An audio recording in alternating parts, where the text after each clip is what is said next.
me gustaría hablar de algo que para mí es fundamental, para mí es primordial, ya que estamos viendo cómo están las iglesias a nivel mundial.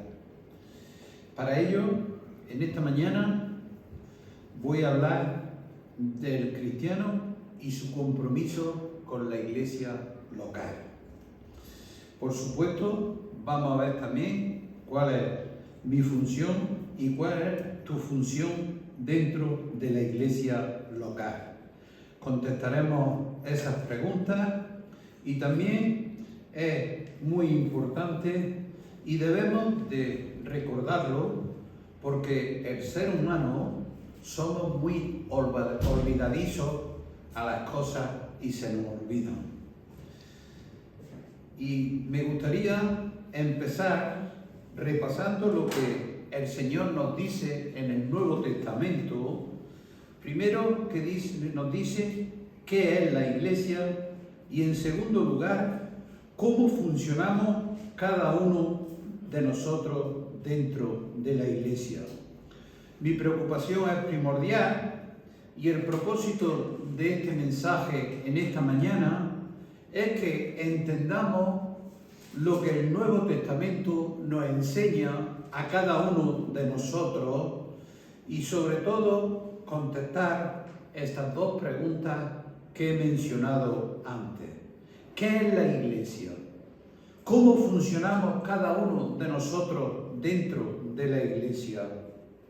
En primer lugar, cada uno de nosotros somos olvidadizos y por eso, hermanos, es importantísimo que recordemos, que subrayemos este tema tan importante, al cual no se le está dando lo primordial. Y tenemos que saber que el funcionamiento de la iglesia es crucial para la vida y, por supuesto, para la salud de la iglesia. En segundo lugar, hay hermanos que por su juventud o porque han llegado después no conocen la enseñanza y la enseñanza es bueno para los que no la conocen, pero para los que lo conocemos también es bueno que no lo recuerden, quizás más todavía. En tercer lugar, quisiera tocar este tema porque hay un número de creyentes, gracias a Dios en esta iglesia no está pasando, los cuales se están acostumbrando a esa iglesia virtual, a esa iglesia en la cual puedo estar en mi casa en chancla, con mi móvil y escuchando la predicación. Hemos visto vídeos de eso. Hermano, es bueno, la iglesia real del Señor Jesucristo se unía y estaban localizados en un lugar. Todas las epístolas van dirigidas, por supuesto, a los líderes y a alguna iglesia en particular. Por eso es importante que recordemos eso. Y mi deseo en esta mañana es que estemos atentos a lo que el Señor nos enseña sobre estas cosas. ¿Qué es la iglesia? ¿Y cuál es la función? ¿Cuál es mi función y cuál es tu función dentro de la iglesia? Y quiero que pensemos juntos en esto. Quiero que estemos centrados. ¿Y cómo podemos aplicar el compromiso a la iglesia? ¿Cómo podemos aplicar ese compromiso si no estoy ya comprometido? Porque estoy comprometido no. Pero ¿cómo lo puedo comprometer? Y me gustaría que comenzáramos con alguna pregunta, una en particular. ¿Qué significa para ti la iglesia? ¿Qué es la iglesia para ti? Piensa. ¿Qué significa la iglesia para ti? ¿Qué es la iglesia para ti? En segundo lugar, ¿qué significa ser miembro de una iglesia local? ¿Cómo lo explicarías tú? Si alguien te pregunta, ¿a qué iglesia pertenece o asiste? Tú le dices, Mi iglesia está en los pisos verdes. Muy bien, magnífico.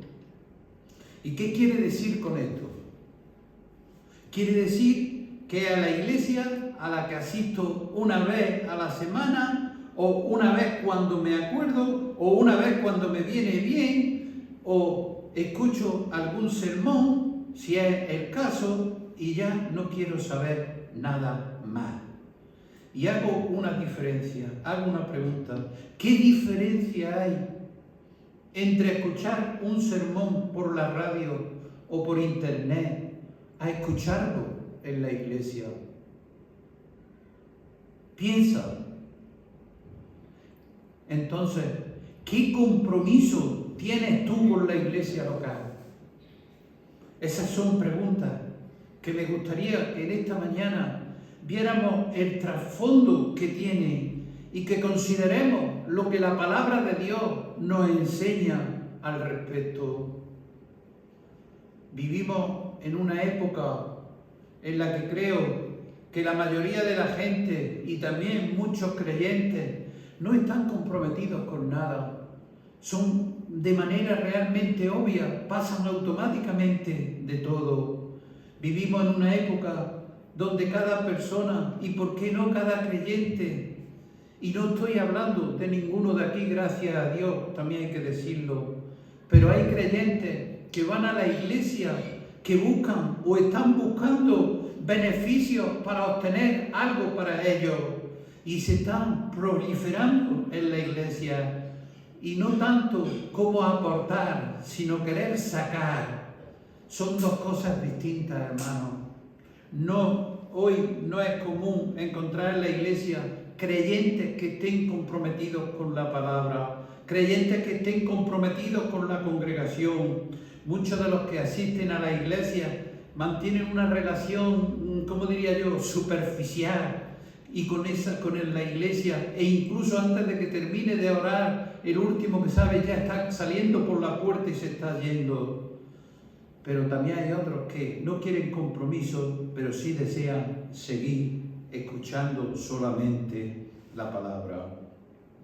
Este tipo de actitud, hermanos, han surgido iglesias las cuales se están diseñando programas para que entretener a las personas que van, ¿cómo lo hacen? Con mucha música, con muchas atracciones y un breve mensajito que solo me hable de amor, no de otra cosa, como la iglesia de la prosperidad, solo del bienestar y de amor. No vamos a hablar de otra cosa porque entonces se me van y no me interesa.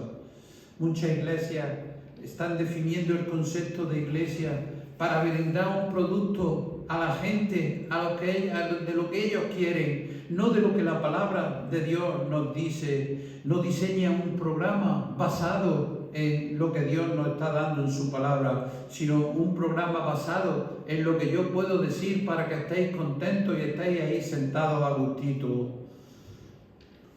Hay que diseñar programas en base a lo que la palabra de Dios nos dice, no en base a lo que nos dice la carne. Estamos viviendo en una época donde esto es muy común y lo sabéis todos. El punto, hermano, es darle al consumidor lo que quiere, algo ligero, algo liviano, sin compromiso ninguno, y se le da. Y qué triste, hermano, qué triste es esto, ver la iglesia así, de esa manera. Muchas iglesias hacen eso y tenemos que hacer una pregunta. ¿Esa es la actitud o esa es la práctica eclesial que vemos en la primera iglesia, en Hechos capítulo 2? Donde el apóstol, mejor dicho, Lucas, nos describe lo que estos creyentes experimentaban. Hechos capítulo 2 es donde estaban todos juntos, la primera iglesia de Jerusalén, después de esa gran predicación del apóstol Pedro, donde se convirtieron 3.000 personas y se agregaron a la iglesia de Jerusalén. Hechos capítulo 2, versículo 42, nos dice que perseveraban en la doctrina de los apóstoles, en la comunión unos con otros, en el partimiento del pan y en las oraciones. Hermanos, perseveraban, es decir, continuamente, hermanos, no esporádicamente, no de vez en cuando, sino continuamente a la enseñanza de los apóstoles. Y esta enseñanza de los apóstoles estaba presente en medio de ellos. Nosotros tenemos esa enseñanza de los apóstoles revelada en el Nuevo Testamento. Entonces, seguimos ese padrón, continuamente nos dedicamos a la enseñanza de los apóstoles. Y después dice, a la comunión y al partimiento del pan y a la oración. Nos dice el versículo 44 de Hechos 2, todos los que habían creído estaban juntos y tenían en común todas las cosas. Dice que todos, hermano, no dice unos pocos, dice que todos, los miles estaban juntos, compartían sus vidas, compartían todo lo que era necesario. La iglesia ha perdido ese sentido de pertenecer a Dios, de pertenecer el uno al otro, de conocer, hermanos, tenemos que comenzar a pensar en todo esto. La Biblia es lo que hoy observamos, como ya mencioné antes. Muchos dicen que son cristianos, pero no quieren responsabilidades, no quieren pertenecer a ninguna iglesia, no tienen interés ninguno, hermano, y si hay algún interés es parcial, esporádico y muy superficial. Unas personas fueron a una iglesia y el pastor le preguntó a qué iglesia pertenecían. Ellos le contestaron que cada vez iban a una iglesia distinta, pero no pertenecían a ninguna iglesia. Lo decían como si eso fuera una gran virtud, el visitar muchas iglesias. Así que se quedaban con lo mejor de cada iglesia y de esa manera ellos se sentían cómodos. Hermano, eso es lo que le llamamos un picaflor eclesiástico. Es como los insectos de flor en flor. ¡Qué idea tan alejada de lo que el Nuevo Testamento nos dice! Por eso tenemos que ser, hoy hay hermanos que no tienen compromiso con la iglesia. Por eso es bueno hablar, es bueno recordarlo. Me podéis mirar con malas caras porque es duro, no vamos aquí a hablar nada más que de lo bueno que tenemos. Mirad, hermano, no lo estoy diciendo yo, lo está diciendo Dios a través de mí. Junto con esa falta de compromiso, también se observa en la iglesia negligencias particulares de participación en la ordenanza bíblica, en la ordenanza que tenemos en la palabra de Dios. Y cuando estoy hablando de esa ordenanza, me estoy refiriendo al bautismo y me estoy refiriendo a la mesa del Señor. Hermano, no es una opción el bautismo como muchas veces se cree. El bautismo es un mandamiento el cual tenemos que cumplir. Y lo mismo pasa con la cena del Señor. Es cuando recordamos ese sacrificio de Cristo a favor nuestro, como acabamos de hacer. Y lo hacemos recordando eso y proclamando que es el Señor, nuestro Dios. Son mandatos que tenemos en la palabra de Dios. Primera de Corintios 11, 28, que nos dice: por tanto, pruébese cada uno a sí mismo y coma del pan y beba de la copa. La muerte del Señor anunciamos hasta que Él venga. No es una opción, hermano. Es algo que debemos de hacer como iglesia local. Y por eso lo hacemos. Con el bautismo estamos declarando nuestra relación con Cristo y su iglesia. Son mandamientos que el Señor da a su iglesia. El no ser bautizado, el no participar de la cena, es ser desobediente como hijo de Dios. Y cuando hablamos de desobediencia, tenemos que hacer el equivalente. Desobediencia es decir o tener pecado. Si no participamos, si no estamos comprometidos con la ordenanza, entonces estamos en pecado. ¿Y por qué no lo hacemos? Muy fácil, hermano, porque hay algo en nuestra vida que no está bien y tenemos que darnos cuenta. Tenemos que darnos cuenta, hermano. Otro problema que está afectando a los creyentes con el compromiso en la iglesia es ese tipo de iglesias independientes que están saliendo.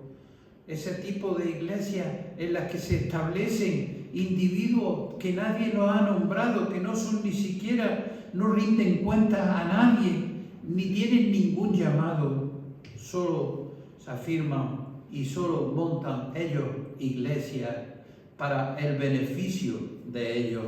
Y ese está haciendo mucho daño a la iglesia, hermano. Ese no es el padrón que encontramos en el Nuevo Testamento. Ese no es el padrón que vemos aquí.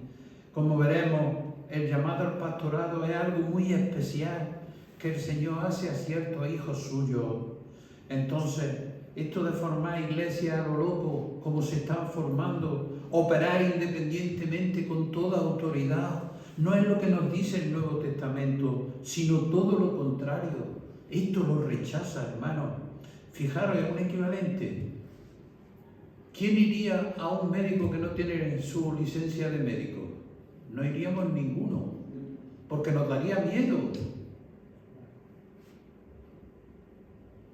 Hermano, la iglesia ha sido encomendada y un siervo del Señor, cuando está liderada por ancianos y pastores, han sido encomendados por la iglesia, han sido ordenados por el Evangelio, y ese es el patrón que tenemos en el Nuevo Testamento.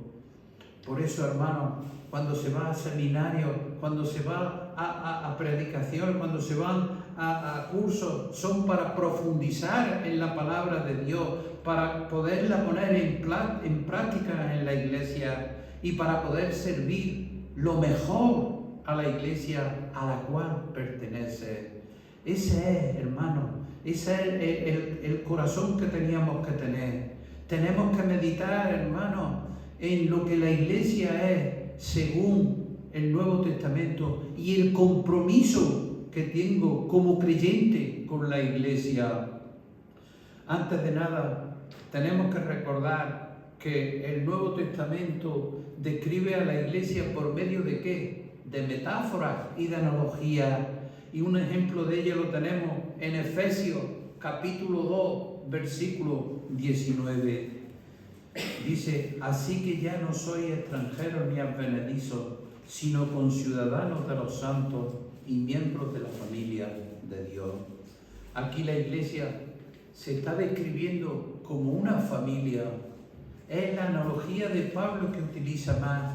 No habla de una vida en común, perteneciendo al mismo Padre, responsabilidad mutua, intereses comunes, etc. La descripción de la iglesia como una familia no permite, hermano, cuando la iglesia es una familia, no permite que sea un espectador, simplemente un figurante. Uno es parte de la familia, y si eres parte de la familia, es con toda la responsabilidad y con todos los beneficios que eso conlleva. Tenemos otra ilustración de la iglesia, la cual se encuentra en la metáfora de la vid y los pámpanos. Jesús dijo: yo soy la vid y vosotros los pámpanos. Una vez más vemos que existe entre Cristo y la iglesia una relación orgánica, una relación de vida, y cada miembro está relacionado con Cristo. Está relacionado el uno con el otro, con una vida en común por medio del Espíritu Santo, que es el que reside en nosotros. Hermano, otra ilustración es la analogía más común, la que utiliza en el Nuevo Testamento, en particular el apóstol Pablo. La iglesia es el cuerpo de Cristo y eso es lo que dice Primera de Corintios, capítulo 12, versículo 12. Dice Primera de Corintios 12, 12, porque así como el cuerpo a uno y tiene muchos miembros, pero todos los miembros del cuerpo, siendo muchos, son un solo cuerpo, así también Cristo. Inmediatamente, hermano, Pablo quiere hacer hincapié en que la iglesia no es algo estático, que no es algo sin vida, que no es algún local o un edificio o un lugar simplemente donde podemos asistir. La iglesia es un cuerpo donde todos los miembros están unidos por medio del Espíritu Santo, por lo cual fuimos bautizados, como dice el versículo 13 de 1 Corintios 12, 13, porque por un solo Espíritu fuimos todos bautizados en un cuerpo, sean judíos o griegos, sean esclavos o libres, y a todos se nos dio a beber de un mismo Espíritu. Hermano, lo vemos una vez más, el bautismo es un derecho que tenemos. Efesios capítulo 4 está dirigido a todos los creyentes de los santos que están en Éfeso, y esto es un recordatorio para ellos, pero también para nosotros. Efesios capítulo 4, versículo 7.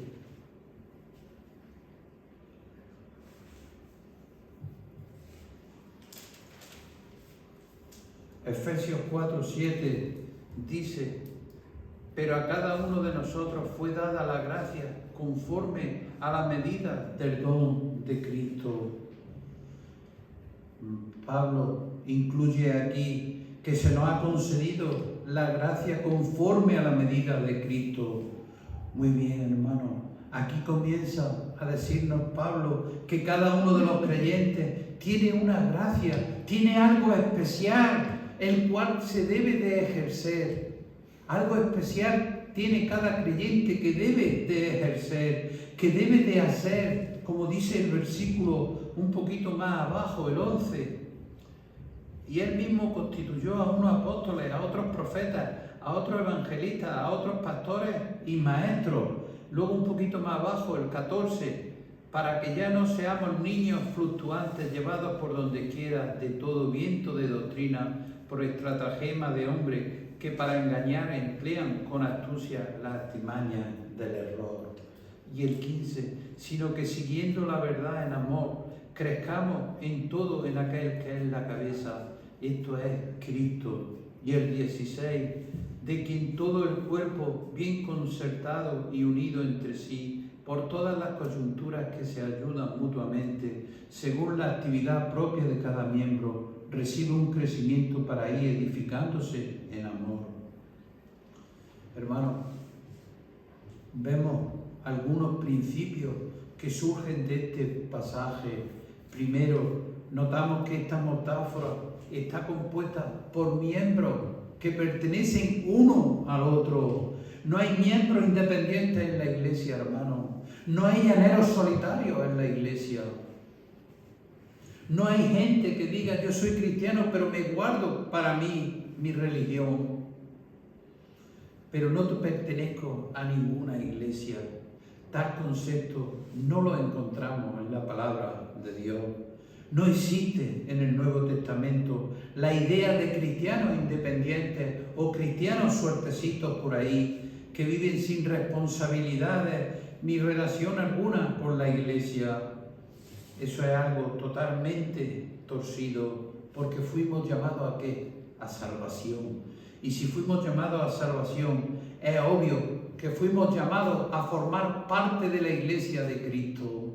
Si estamos en Cristo porque hemos sido salvados por fe, entonces somos parte de su iglesia, somos parte de la iglesia de Cristo. Que no se nos olvide, hermanos, cuando cada uno de nosotros nos convertimos a Cristo, venimos a formar parte de la iglesia y del cuerpo de Cristo.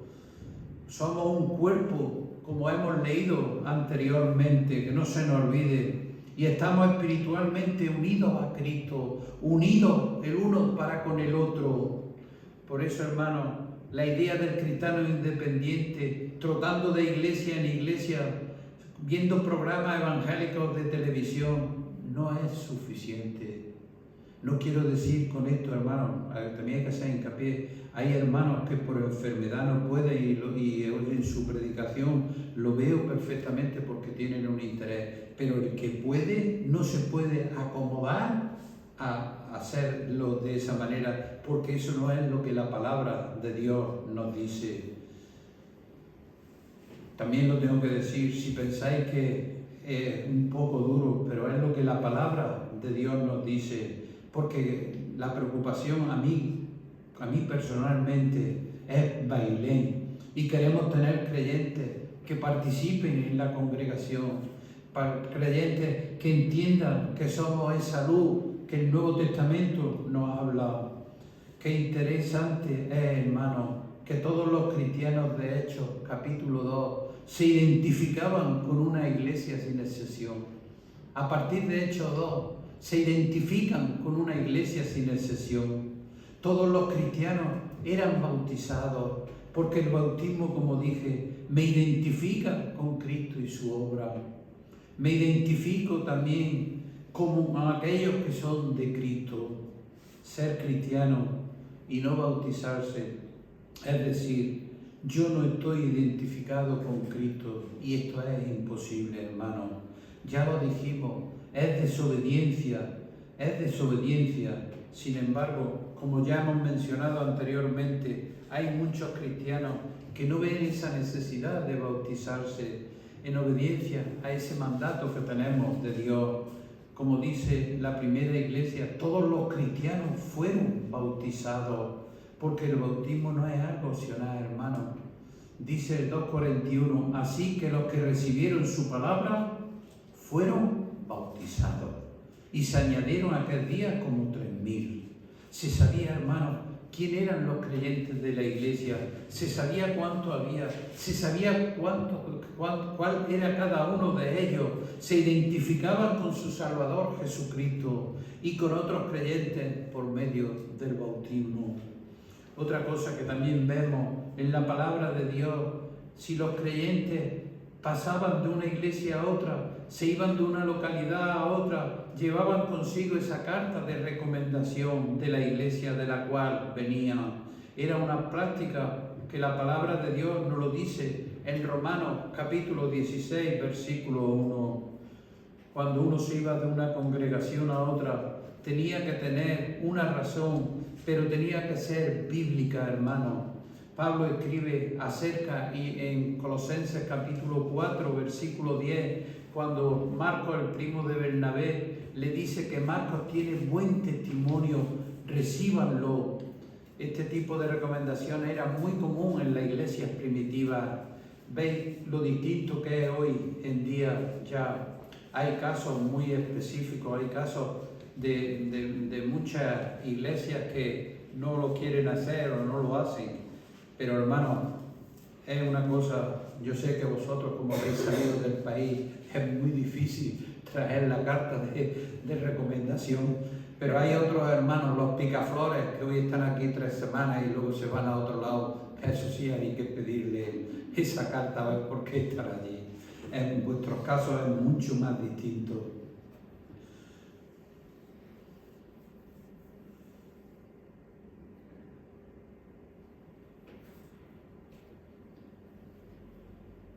Hay hermanos que no quieren integrarse, que prefieren esa distancia, no quieren que los demás les conozcan, hermanos.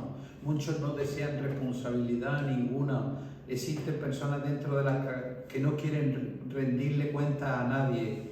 La próxima vez que seguramente me toque, pues seguiremos viendo este tema y vemos cómo los creyentes se ponían bajo la autoridad de sus pastores y ancianos.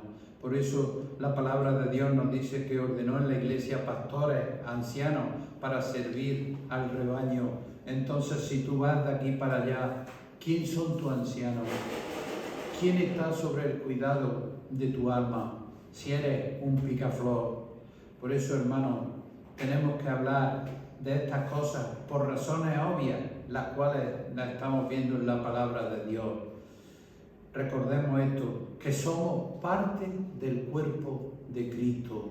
Somos parte del cuerpo de Cristo. Y no se puede estar en una iglesia de adorno, de figurín. Estamos en una iglesia como miembros del cuerpo de Cristo. Y todo miembro, cada miembro tiene una función para servir y está comprometido con su iglesia. Por eso, hermanos, es importante que veamos algunas razones de las ya mencionadas de lo que nos dice el Nuevo Testamento. En primer lugar, vemos que comprometerse a una iglesia local es un asunto de obediencia, ser obediente simplemente. Y como dije, no existe cristiano que no esté en una asamblea cristiana. Todas las epístolas fueron escritas a la iglesia y a los santos, como nos dice el apóstol Pablo. Hay que reconocer que esto de pertenecer a una iglesia local, que se conozcan unos a otros, es algo que hoy en día se está perdiendo, pero que tenemos que intentar recuperarlo. Los creyentes se reunían ¿para qué? Para adorar a Dios, para ser enseñados en la palabra, en la doctrina de los apóstoles y, por supuesto, para participar en el ministerio. En segundo lugar, comprometerte con la iglesia local es un asunto de comunión. ¿Qué quiere decir con esto? Comunión uno con otro. No es solo importante ser obedientes, sino tener comunión los unos con los otros. Es necesario que compartamos los unos con los otros. Además tenemos el ejemplo de Hebreos capítulo 10, en lo cual el versículo 25 que dice: no dejad de congregaros como algunos tienen por costumbre.